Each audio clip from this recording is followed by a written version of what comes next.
Jésus sur la croix, c'est réglé. Vous comprenez le principe? Beaucoup de choses sont relatives. Il faut relativiser. Jésus sur la croix, d'ailleurs, ça nous permet de relativiser beaucoup de choses. Mais le découragement, parfois, c'est même héréditaire. Il y a beaucoup de ces points. C'est parfois, on a vu nos parents, ils étaient soucieux, ils étaient craintifs, ils étaient toujours découragés. Et alors, on devient adulte. Et si on n'est pas positionné en Christ, la chair va copier beaucoup de choses qu'on a vues quand on était jeune. Et donc, en Christ, nous sommes une nouvelle créature, mais il faut qu'on lui laisse cette nature divine s'installer en nous, mais pas d'un coup, c'est impossible. Mais il faut qu'on accepte d'évoluer petit à petit. De réunion en réunion, de lecture de la Bible en lecture de la Bible. Aller vers le plus. Dieu ne nous demande pas d'être parfait et nous ne le serons jamais. Mais il nous demande d'aller vers le plus au lieu d'aller vers le moins. Mais quand on se rappelle le découragement, le Seigneur m'a fortifié. Il me donne des victoires à cause du sacrifice qu'il a donné à la croix pour que justement je puisse avoir une autre vie que peut-être certains de mes ancêtres. Je garde ce qui est bon, mais ce qui est derrière moi, eh bien, peut-être je fais plusieurs fois les mêmes erreurs. Peut-être ce cycle de ma vie, j'ai des amis. Je pense à une personne, elle a eu un mariage, c'était catastrophique. Elle était avec un homme violent qui le battait. Elle s'est séparée, mais le deuxième mariage, elle a choisi le même style de personne. Et ensuite, 3 fois, elle a fait la même chose. Elle s'est dit, mais pourquoi je ramasse toujours des gens comme ça? Et j'ai dit, mais c'est parce que peut-être on a pris ensemble. Et c'est elle-même qui a dit, mais peut-être parce que j'estimais que je ne valais pas plus. Mais parce que le Seigneur nous renouvelle. Alléluia. Et que je suis une nouvelle créature. On a de valeur. Et cette valeur, c'est un peu comme le rocher qu'on a besoin de vraiment c'est pas n'importe qui a le droit de se marier avec toi. Exactement. Et on a besoin de dire ça. On a dit ça à nos filles. On a dit ça à nos beaux-fils aussi. Vous avez l'intérêt de le traiter comme un princesse. Exactement. Mais c'est... qui dit ça. Comment? C'est enregistré. Je finis. Mais quand je regarde Jésus, quand il me regarde, je vois une valeur dans ses yeux que j'ai en lui et que je n'avais pas avant. Et c'est cette reflet que je veux revenir, de rappeler qui je suis en Christ et que je vais de mieux en mieux. Certains de nos enfants, ils avancent rapidement, ils ont tout compris. Moi, j'ai un de mes petits-enfants, mais c'est une flèche. Mais parfois, je me dis, Julia, tu es en train de parler à un enfant de 2 ans et demi. Mais elle est en train de me faire de la conversation comme si elle sortait de l'université. Je ne sais pas.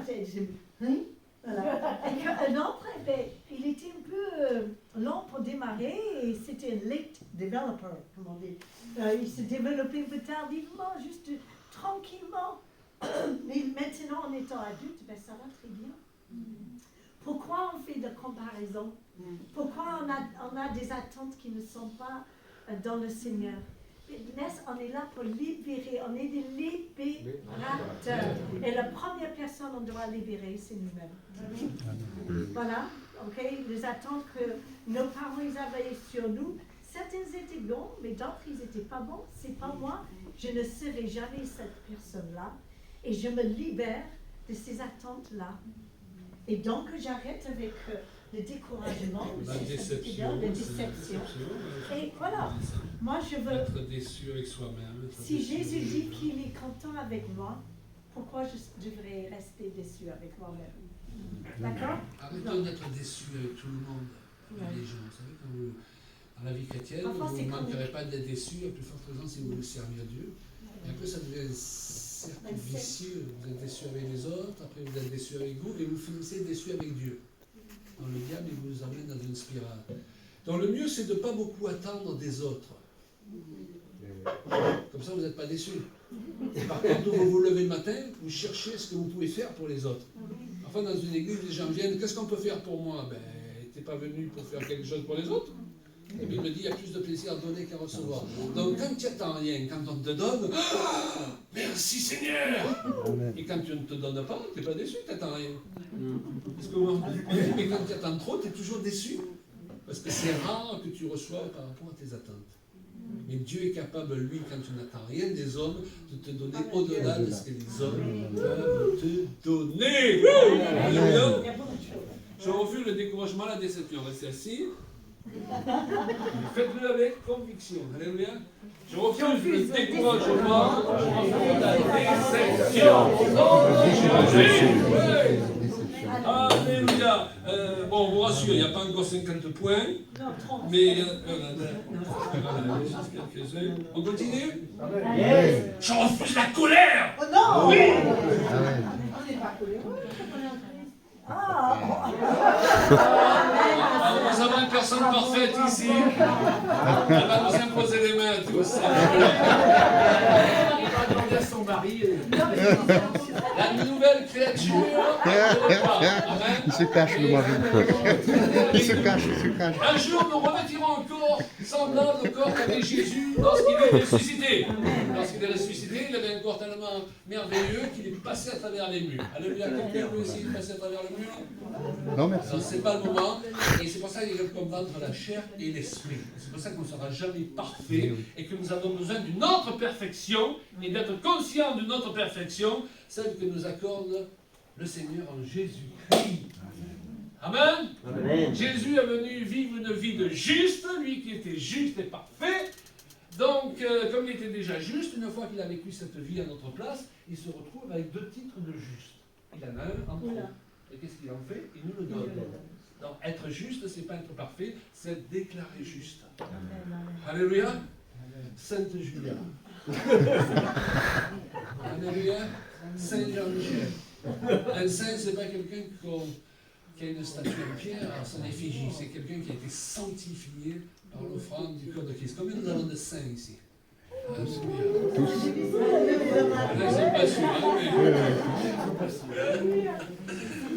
Mais c'est très important, parce que le diable vient avec la culpabilité pour vous attaquer. Vous comprenez? Mais la colère, c'est quelque chose que parfois, il y a une colère verbale. Il y a des gens qui sont vraiment... Ouais, il suffit d'appuyer sur le mauvais bouton et wow, ça explose et on comprend. Wow, je ne croyais pas que... Il y a d'autres personnes qui sont hyper calmes, très timides, très réservées.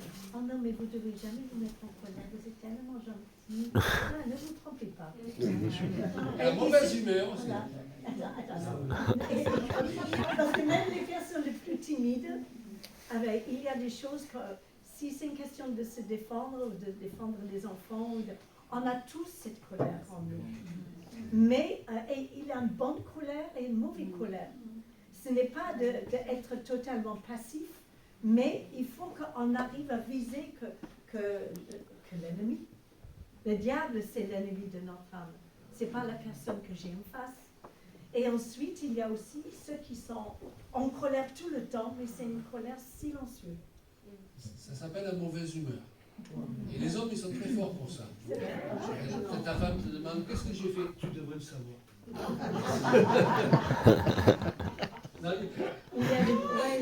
Il faut être honnête. Tout ça, c'est la nature charnelle. On la traîne avec nous. Ok? Simplement, il faut bien dissocier ce qui est de Dieu, ce qui n'est pas, afin de se débarrasser de plus en plus de ces choses qui sont parfois des réflexes. Parfois, on ne se voit pas. Il y avait une émission à la télévision à un moment donné, il filmait une personne pendant toute la journée, il lui passait le film à la fin de la journée. Et le gars, il regardait, il disait « Ah, j'ai parlé comme ça à ma femme, mais c'est moi, mais c'est pas possible. » Des fois, on ne se voit pas. Et on a besoin de certaines prédications pour se voir, pas pour être culpabilisé, pour dire « On refuse ces choses-là, on ne les veut plus dans notre vie. On ne veut pas que ces choses-là fassent du mal à notre conjoint, fassent du mal aux frères et sœurs dans l'église, fassent du mal à... » Vous êtes d'accord? Oui. Ça ne veut pas dire qu'en sortant, vous allez être parfait. Mais ça veut dire que ce message, il peut vous donner un boost là, pour que ça s'accélère, le processus de sanctification s'accélère dans votre vie par la prise de conscience à un niveau supérieur. Oh, c'est une belle phrase ça, à un niveau supérieur. Alléluia. Et on arrive La prise de connaissance de la vérité. Jésus a dit, vous connaîtrez la vérité et la vérité vous. Amen. Il faut que le colère soit, c'est comme une puissance, mais il faut qu'on puisse être en maîtrise. C'est l'esprit parle de ça, la maîtrise de nous-mêmes, et que quand on sent que cette colère vivante, on a le choix. Est-ce que c'est justifié, c'est pas justifié? C'est bien d'avoir des émotions, mais il ne faut pas qu'on vive que nos émotions nous arrêtent. Qu'on soit captif de nos sauts d'humeur et qu'on soit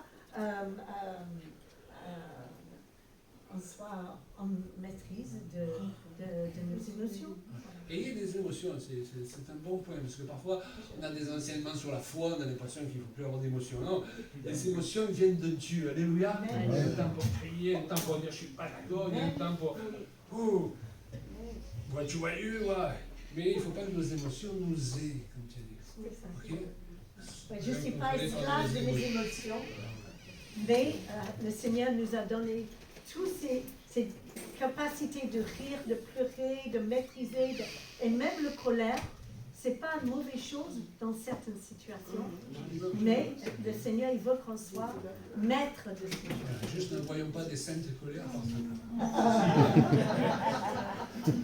Allez, on y va. Alors, je refuse la colère, je refuse la mauvaise humeur, c'est ça?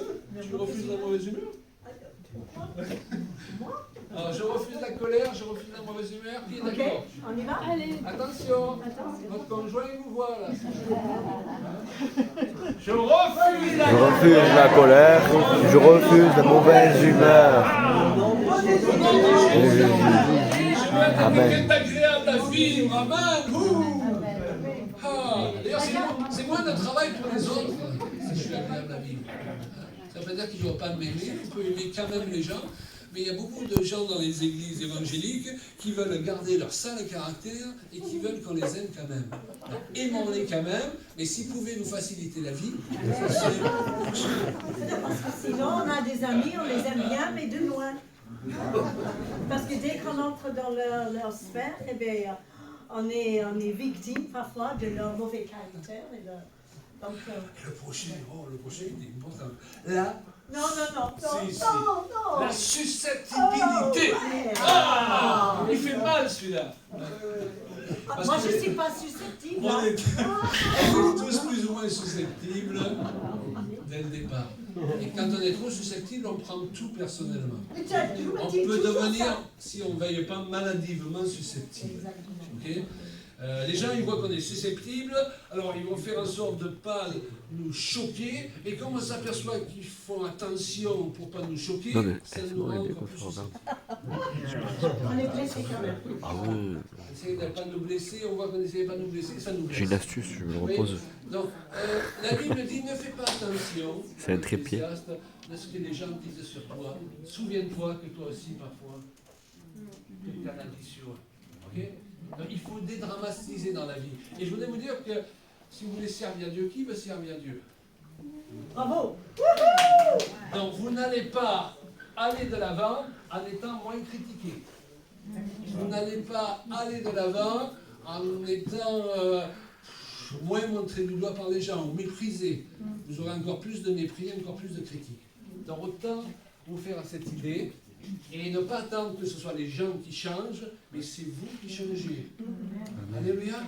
Et là aussi, imaginons Jésus sur la croix. Père, pardonne-leur, car ils ne savent pas ce qu'ils font. Vous savez, il y a des tas de gens, dans les églises même, il y a des tas de gens maladroits, on l'a tous été, et on l'est encore régulièrement, mais il y en a qui ils sont particulièrement doués pour ça. Mais ils ne savent pas ce qu'ils font. Alors c'est une bonne prière. Seigneur, bénis-les, ils ne savent pas ce qu'ils font. Prenons l'exemple de Jésus. Alléluia. Au lieu de tout prendre personnellement. Tu as vu comment il m'a regardé? Il a dit ça exprès pour moi. Et voilà. Il faut s'alléger l'esprit dans la vie, sinon la vie devient impossible à vivre, vous comprenez? Et si vous attendez que les autres changent, non. Alors là, il vaut mieux aller au ciel de suite. Hein? Mais c'est vrai que parfois on peut être persécuté, mais la plupart du temps, en fait, la susceptibilité, c'est un problème d'identité. Parce que si on est enraciné, fondé dans l'amour de Christ, si on est sûr de qui on est en lui, qui il est en nous et ce qu'il attend de nous, eh bien, on peut regarder les gens autour de nous, même les plus difficiles, même les plus critiques. Et ensuite, on peut aussi recevoir le regard des autres. Je me rappelle quand on était jeune, j'avais beaucoup de mal quand on commençait de chanter, de regarder un peu les gens. Et à un moment donné, le Seigneur il me donnait un tel amour, la compassion, la miséricorde, comme ce matin, voyez-vous. Non, mais il m'a dit, mais regardez les gens, n'aie pas peur des gens, n'aie pas peur de le regard des gens. Parce qu'en fait, il y a beaucoup d'amour qui se reflète dans le visage des personnes. Mais c'est à nous d'être accueillants, de ne pas être susceptibles, parce que quand on est susceptible, tout ce que, même un sourire, on va le prendre mal. Mais le Seigneur, il nous a donné une capacité de regarder avec les yeux de Christ. Et si on est rempli de l'amour de Dieu, et bien, parfois j'ai vu des gens exécrables, ça existe, hein. Des gens qui sont, mais en fait, ils ne sont pas très à l'aise dans leur peau non plus. Et je me rappelle, j'arrivais dans une réunion, et là, c'est elle l'organisatrice. Bon, ok, voilà. Elle était là, mais sapée, machin. Et à un moment donné, j'étais impressionnée. Et à un moment donné, j'étais allée, j'étais tellement contente, je l'ai serrée dans les bras. D'un coup, elle s'est fondue comme une ciel dans mes bras. Et j'ai dit, oh, mais moi aussi, je voulais te rendre. Parfois, notre regard est capable de changer les situations, changer l'atmosphère.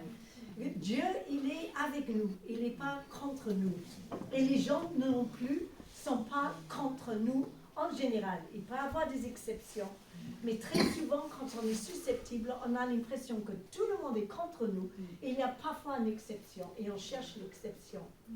Mais si on est revêtu de le regard de Dieu, on réalise qu'en fait, les gens, ils sont comme nous. Et ils attendent que d'être acceptés et de pouvoir partager. Donc la susceptibilité n'a pas de raison d'être quand on aime le Seigneur et on réalise combien il nous aime. Il nous donne ses capacités. L'amour de Dieu, il nous permet d'aller au-delà de toutes les craintes, les déceptions, toutes les choses qu'on a mentionnées ici. Et ça ouvre une possibilité d'action, c'est comme une révélation en fait.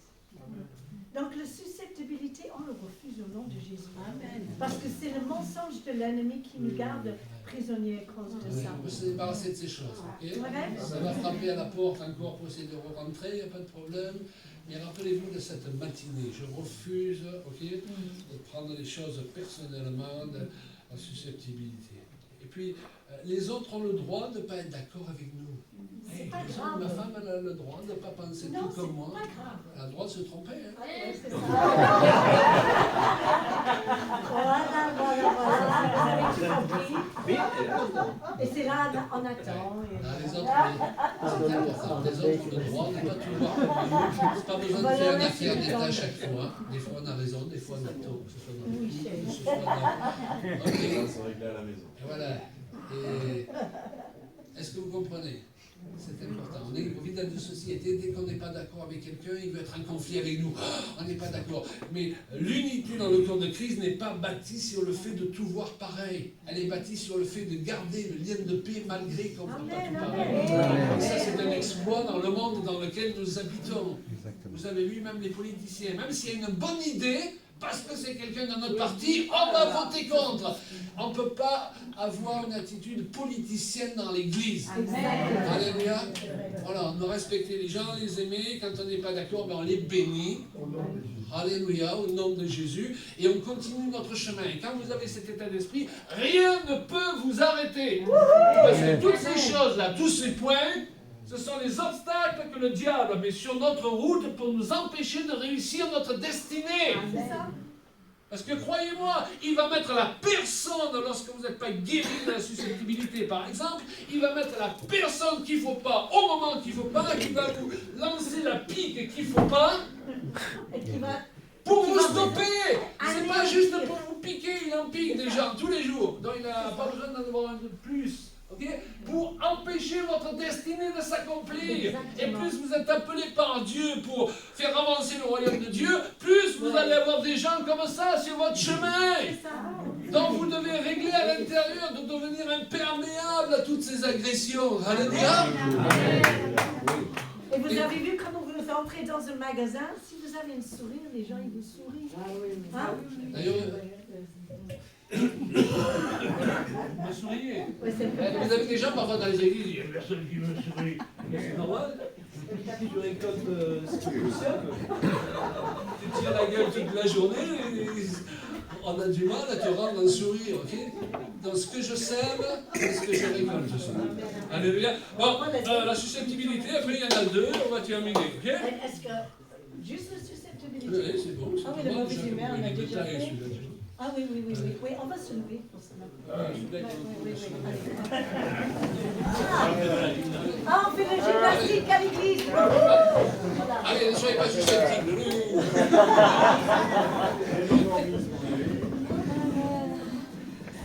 Je refuse la susceptibilité. Je refuse la susceptibilité. Au nom de Jésus. Amen. Alléluia, merci. Voilà. Ah, c'est pas si bon que vous avez des messages comme ça à l'église. Ça veut dire, je prends en main mon destin. Alléluia. Dieu ne va pas prendre votre destin en main sans vous. Ok? Dans sa parole, il nous dit ce qu'il faut faire.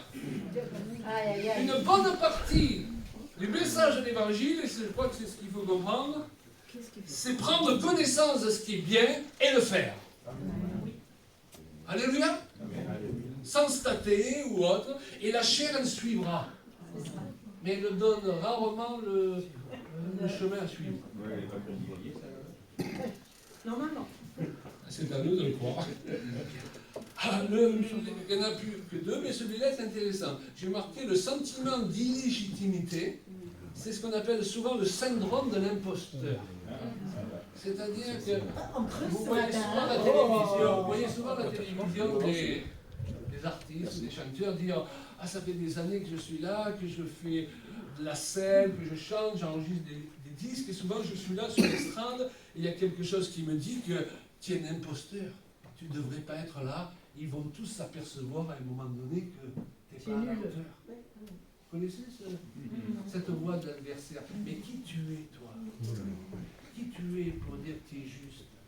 Qui tu es pour dire que tu es un serviteur de Dieu? Qui tu es pour dire que tu es une merveilleuse créature? Par quelle autorité que vous faites ces choses-là? C'est qui votre couverture spirituelle? C'est à la mode, ça. Quelle dénomination? Oui, vous faites partie de quelle association, de quelle église, voilà. De quel droit tu pries pour les malades? Okay. Alors moi aujourd'hui, lorsque le diable vient me trouver, parce qu'il vient de temps en temps, c'est rare, c'est plus rare. Tu te prends pour qui? Je lui dis, je me prends pour qui je suis. Je suis sauvé? J'ai été justifié? Je suis une nouvelle créature? Pas seulement une nouvelle créature, une merveilleuse créature. David, sous la première alliance, qui était une alliance bien inférieure à la nouvelle alliance, puisqu'il n'était pas né de nouveau, on ne pouvait pas naître de nouveau tant qu'on n'avait pas accepté Christ et Christ ne soit pas venu. Il se permet de dire, je te remercie de ce que je suis une créature si merveilleuse. À combien plus forte raison ceux qui sont nés de nouveau en Jésus-Christ. Et ça n'a rien à voir avec l'orgueil. Et d'ailleurs, ça résout le problème du complexe de l'identité. Les gens dans notre société, ils souffrent d'une chose, et on le voit aujourd'hui plus fort que jamais, c'est qu'ils ne savent plus qui ils sont. Ils sont en panne d'identité. Si nous les chrétiens, on ne sait pas qui on est, comment est-ce qu'on va leur montrer la voie à suivre? Est-ce que vous comprenez? Oui. Comme le diable vient nous trouver en disant, ah, on lui dit, ah, je m'excuse de prêcher l'évangile, tu sais. Je m'excuse d'avoir prié avec tant d'autorité. Ben non, on ne s'excuse pas. D'accord? Et on se prend pour qui on est. Non, on n'est pas des menteurs. Alléluia, un sacerdoce royal. Amen. Les filles, c'est des filles du roi des rois. Notre statut est encore plus élevé que le statut qu'avait Adam lorsqu'il a été créé. Amen. Parce que nous n'avons pas été recréés en Adam, nous avons été recréés en Jésus-Christ. Et il est le premier-né d'une nouvelle race, catégorie d'êtres qui n'existait pas avant.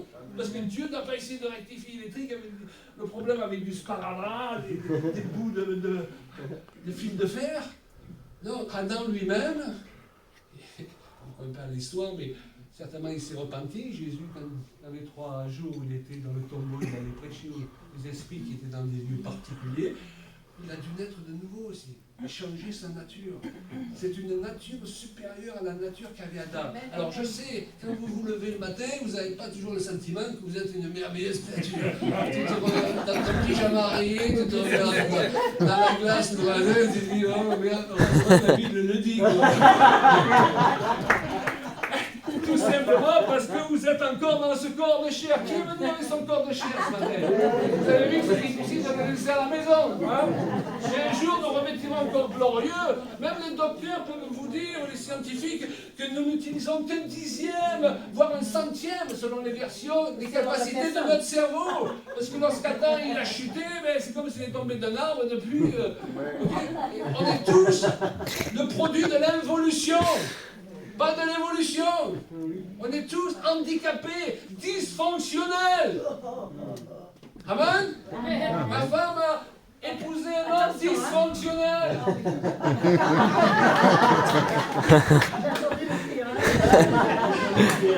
Et j'ai épousé une femme dysfonctionnelle. Et vous êtes tous dysfonctionnels. Vous avez besoin de la grâce de Dieu pour qu'il vous aide à vivre dans une dimension qui est impossible pour un homme qui n'est pas régénéré de vivre. Mais un jour, vous n'aurez plus besoin de foi. Vous serez au ciel, on n'aura plus besoin de mettre notre foi en action. On en a besoin aujourd'hui parce que justement, ce que nous sentons, ce que nous voyons, ne correspond pas toujours à la réalité. Et régulièrement, on doit choisir ce que nous sentons, voyons, et la réalité que proclame le Seigneur. Et quand Dieu me dit que j'ai du prix, que ce prix a été estimé à la vie du Fils unique de Dieu, waouh, je refuse les complexes, je refuse les pensées du diable qui me dit tu es nul, tu n'es rien. Alléluia. Amen. Hey. Yes. Donc il faut faire des choix dans la vie. Nous sommes le produit de nos choix. Et régulièrement, on doit faire ce choix malgré ce qu'on sent, ce qu'on voit, ce qu'on ressent. Ça s'appelle la marche par la foi. Et ce sentiment d'illégitimité, syndrome de l'imposteur, on le refuse. Vous n'êtes pas des imposteurs. On n'est pas des imposteurs. Vous êtes des ambassadeurs, vous avez été validés. Il n'y a même pas besoin que je vous valide ce matin. Vous avez été validés par Jésus-Christ. Jésus-Christ croit en vous. Alléluia. Il n'y a pas un seul pauvre type dans cette salle si vous êtes authentiquement né de nouveau. Dieu n'a jamais recréé de pauvre type en Jésus-Christ. Il a recréé selon son modèle. Amen. Donc je refuse le sentiment d'illégitimité. Je refuse le sentiment d'illégitimité. Au nom de Jésus. Et je dis à mon voisin, tu es une merveilleuse créature. Tu es une merveilleuse créature. Tu es une merveilleuse créature. Salut à toi, Valaïro. Dites-lui, salut à toi, Valaïro. Alléluia. Dans le monde des victorieux. Et le dernier point, on l'a déjà mentionné plusieurs fois, c'est la culpabilité. Okay? Le fait de chercher à plaire à Dieu, de se sanctifier, bien qu'on a déjà été sanctifié par l'offrande du corps de Christ, mais de devenir meilleur. C'est une autre sanctification.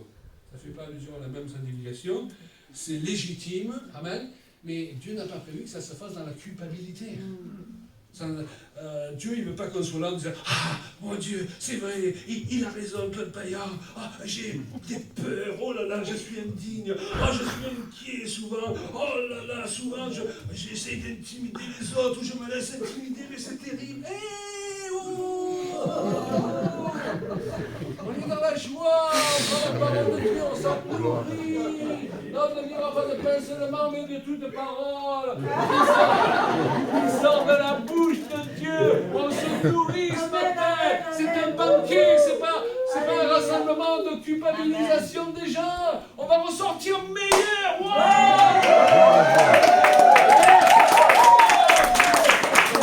Je vais avoir une meilleure femme en sortant. Alléluia. Elle va avoir un meilleur mari. C'est la fête. On nous a servi souvent de la religion, quoi. La parole de Dieu, ça devient lourd à porter, pénible. Dieu veut qu'il y a qu'à, il faudrait.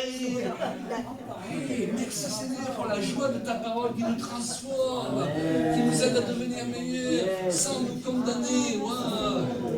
Faites attention des gens de qui vous vous entourez. Ne vous entourez pas de gens qui vous rappellent continuellement qui vous étiez. Vous avez besoin de gens qui vous rappellent qui vous êtes devenus. Parce qu'on oublie souvent, et quand on oublie qui on est, on se comporte comme qui on n'est pas. Et ce matin, on veut vous rappeler qui vous êtes. On veut se rappeler, est-ce qu'on peut lever un homme? On veut se rappeler qui nous sommes en Jésus-Christ. Alléluia. Et il y a des choses qui ne sont pas dignes de nous. C'est pour ça qu'on les rejette. Ce n'est pas juste par religion, parce que la Bible, elle dit, un point, c'est tout.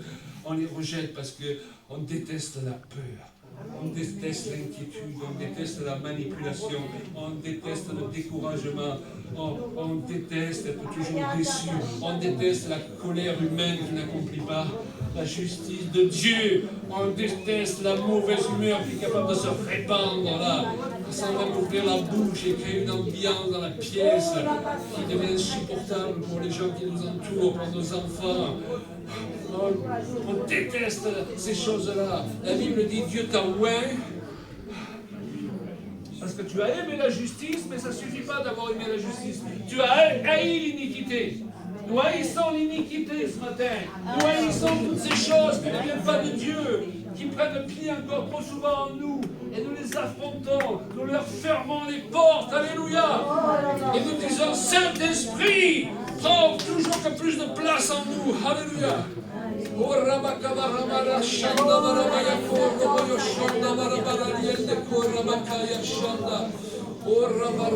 brisons le pouvoir de la culpabilité, nous refusons la culpabilité ce matin. Nous avons la puissance de ton Saint-Esprit.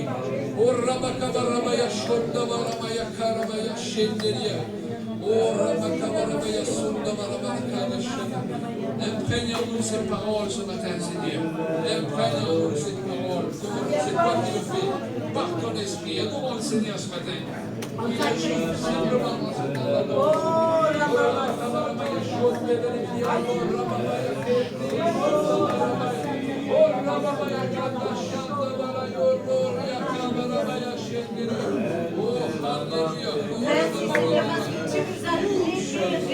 Alléluia. L'Esprit du Seigneur l'Éternel est sur moi. Alléluia. Parce que tu nous as consacrés, tu nous as mis à part pour apporter une bonne nouvelle. Et comment on peut faire cela si on est encore en prison, que le diable arrive à nous faire croire qu'on n'est pas capable et qu'on est coupable. Seigneur, merci parce que tu nous as franchis. Alléluia. Tu nous libères de nous-mêmes, parfois des hommes méchants aussi. Tu nous libères de le regard de l'homme et tu nous mets, Seigneur, sur un rocher et tu nous fais briller. Alléluia. Et que ta lumière brille à travers nous grâce à ton amour. Merci, Père, parce que tu as fait de nous, Seigneur, des phares dans cette vie, dans ce monde de ténèbres. Seigneur, merci, merci, merci, merci, merci, merci, Seigneur. Merci, Seigneur, merci pour la libère du regard accusateur des autres ce matin. Je me libère du regard des autres.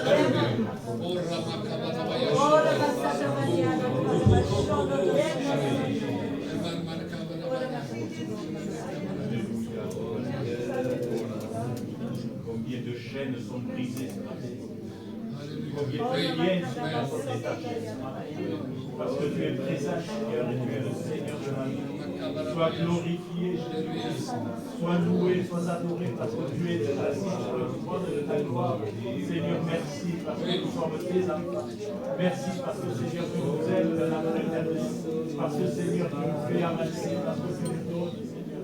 Tu nous nourris, Seigneur. Tu Tu es le seul, l'unique, le véritable Seigneur. Je te rends grâce et je te remercie.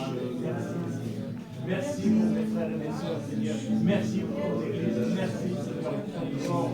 Louange à toi, Seigneur. Gloire et gloire à la Merci Seigneur, béni sois-tu,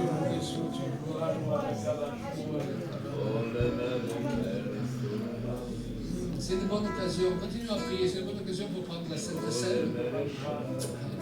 Quelqu'un qui s'occupe de la Sainte Seine. Parce que la Sainte Seine, ça symbolise vraiment à ce sang de Jésus qui nous purifie, qui nous rend juste. Continuez à adorer le Seigneur, continuez à élever mon voix, à bénir Dieu ce matin. Pendant la Sainte Seine va passer au milieu de nous, je ne sais pas comment ça se passe.